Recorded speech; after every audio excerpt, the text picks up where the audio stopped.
Thanks, everybody.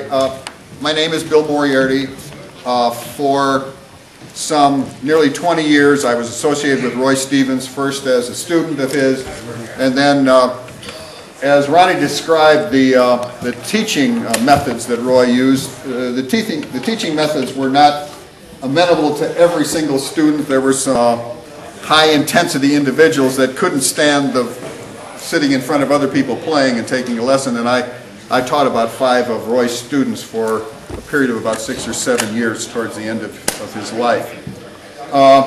In 1971, he published an Embouchure Self Analysis book and a method book. The book was in several parts. The first 100 pages or so of the book was his creation, the things that he thought, the things that in part he wrote. The actual writing on that part of the book I did from tapes that he had made, from videos that he had at the time, from things that he had written. Roy, whatever else his good points were, he was not a writer. And we put together, it took me about 10 to 12 months to put together the first 100 pages of the book so that we had whatever he thought in there. That's a very comprehensive digest of what Roy Stevens thought about brass playing and brass embouchure.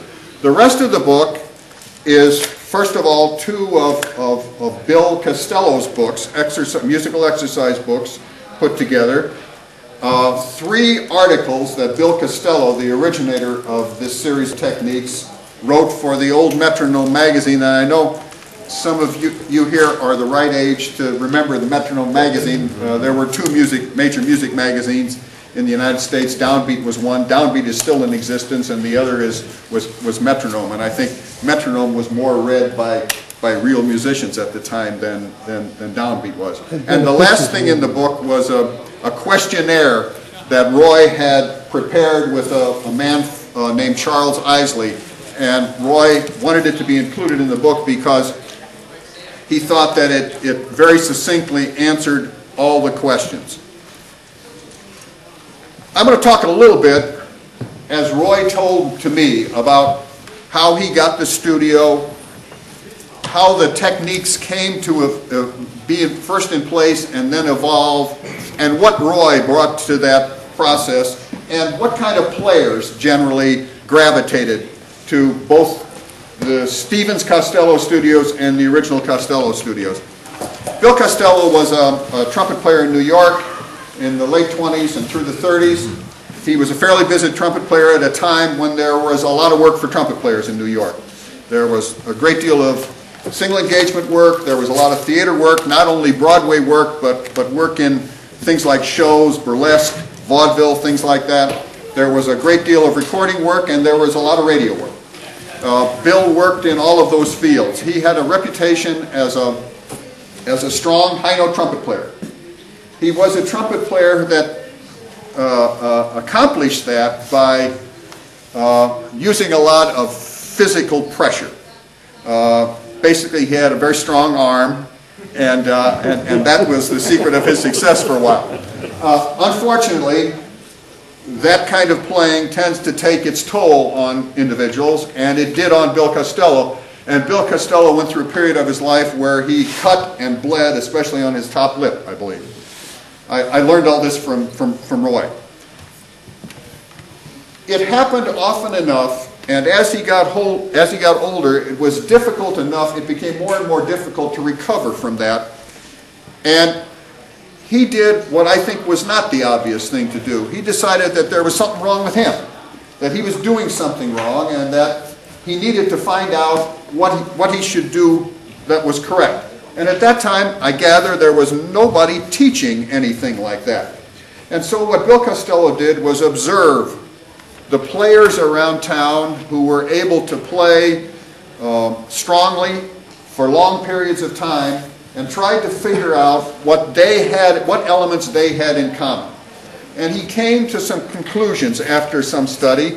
He concluded that most of the best of them played with their jaw in a certain position, in a certain forward position, and that even those who didn't get their jaw forward played in such a way that the most of the weight from the horn fell on the bottom lip and not the top lip.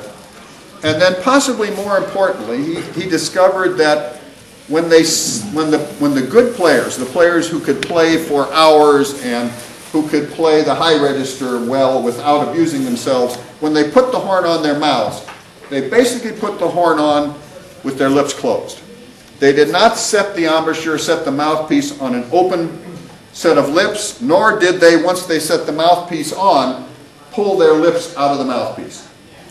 With that in mind, Costello attempted to incorporate those elements into his own playing.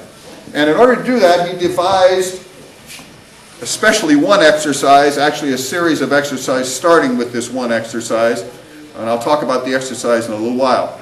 But he devised this set of techniques.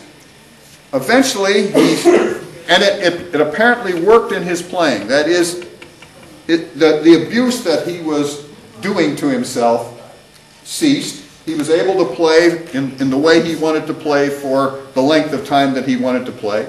As a result of that, he opened a teaching studio. I know I have one person here who actually studied with Bill Costello in the room. He opened a teaching studio teaching these techniques, these exercises. His son, John, eventually took the studio over, I think after Bill's death. And John was, I believe, not a professional trumpet player, but a person who could play the trumpet. But he was also a person who had some respiratory ailments, and in the mid-50s, I believe, he sold the studio and Roy Stevens bought the studio. On the surface, Roy Stevens was not the likeliest candidate to buy this studio. This studio was something that dealt with embouchure. Roy Stevens was basically a self-taught trumpet player who was something of an entertainer. That is, he sang, he plays the trumpet, he was known as a marvelous musician. In his early days, he played a lot on 52nd Street and some of the second-line clubs, if you can imagine such a thing as a second-line 52nd Street club, and how low that might sink. But the clubs along 52nd Street were mostly owned by the certain criminal element in society, and he worked for them for quite a period of time. For a while, he was trumpet player with Coleman Hawkins' working band. I worked with him towards the end of his life quite a bit. We worked together at Roseland for a band named Tony Martell. Roy was the entertainer. He sang the same songs in the same way, and I have to say that to hear Roy play some ballads would be a treat for us all. But what he brought to it was something that I don't think anybody but Roy realized he had. He brought to it an extremely highly developed analytical mind. And when he took the studio over, it was a challenge to him not only to teach the things that Costello had taught, but to try to figure out why those things work. What was there in the exercises, in the techniques that Bill Costello had developed that made people able to play the trumpet? And in order to discover that, Roy was intelligent enough that he went back to the basic fundamentals of sound production on a tubular instrument. The trumpet, the trombone, the French horn. What are you doing when you play this thing? The horns that some of you have in the case, how do you make them sound? What has to take place in order for sound to happen on those instruments? Well, to tell you the truth, let's delve into that a little bit. A tubular instrument is stopped at one end by your mouth. Your mouth is sitting on the mouthpiece. That stops the air column on one end. At the other end, the sound waves that are generated by your vibrating the air column within the instrument are stopped by the flare of the bell. Now, well, that's kind of counterintuitive because the bell flares out. What actually happens due to the bell flare is that the sound wave within the instrument turns around on itself and essentially stops at that end of the instrument. So what you have is a sound wave, an air column contained within a tubular instrument that needs to be vibrated. And in order to get it vibrated, the only way we have to vibrate it is to vibrate the lips. So we vibrate our lips within the confines of the inner diameter of the mouthpiece. That in turn vibrates the air column within the instrument. The faster the speed of your lip vibration, the proportionate faster the vibration of the sound wave within the instrument, the faster the sound wave vibrates, the higher the pitch. It's as simple as that. It's much simpler to talk about than it is to do. I can assure you of that. Many of you already know that. What does this mean then in terms of what you need to do in order to play this instrument? And this is the kind of thing that Roy Stevens thought about and analyzed for his students. Well, first of all, if the lip needs to vibrate, it needs to vibrate, the air column that you create within you vibrates the lip. The lip can't vibrate in and of itself. It needs something to generate that vibration. That lip vibration, in turn, vibrates the air column in the instrument. So, common sense, if you think about it, if you think about what you do on the instrument, common sense will tell you that in order for the air column to vibrate the lip, the air column actually has to hit the lip. That is, the air actually has to, the lip has to receive the air in order for the lip to vibrate. That means, think about it again, that the teeth have to be open enough so that the air can get through the teeth and vibrate the lip, and therefore the lip has to be in a position in the teeth opening that it can receive the air. Roy developed what he called the two-aperture system. That is, there's a teeth aperture, and let's pretend that my thumbs are my teeth, and that's open in Roy's theories about 1/4 of an inch. The lips are lined up within that teeth opening and sealed by the inner rim of the mouthpiece in the opening of the teeth, and then air is generated through that opening into the sealed off lip aperture, and that's what causes the sound to vibrate. The rest of the muscles of the face need to support that formation. You have to train your jaw to stay open, because the tendency of the jaw, especially the tendency of the jaw as you play the instrument, it gets tired. When muscles get tired, they tend to go to what is known as their state of rest position, and the state of rest position of the jaw is back and up with the teeth closed.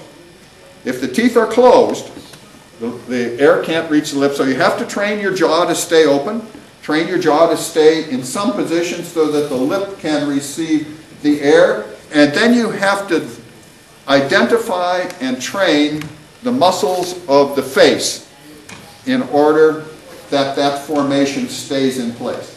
This sounds kind of simple, but the most of the damage that's done in brass playing is done almost at the time you start to play the instrument. I mean, if you think about somebody learning to play the violin, almost from the first, no matter how young a person is when they learn to play the violin teachers will start to kind of move your body around so that you're playing in the right place. Woodwind instruments, no woodwind teacher would think of handing a reed and a ligature and a mouthpiece to a 9-year-old student and saying, whatever way is natural to you for the reed to be put on the mouthpiece is the way we will work. The teacher shows the student how to set the reed on the mouthpiece so that the seal is made at the tip so that it's in the proper place to vibrate. And yet what happens with most brass instruments is that probably teachers in elementary school give brass instruments to children, and whatever way they happen to get the first sound out of the instrument becomes the way they play the instrument, and very little is done about any kind of proper setup for learning to play the instrument. And it's surprising how skilled you can become at a very limited kind of embouchure setup, and how many years you can play on that, and then how difficult it is to correct that once you find that that is that is tremendously limited.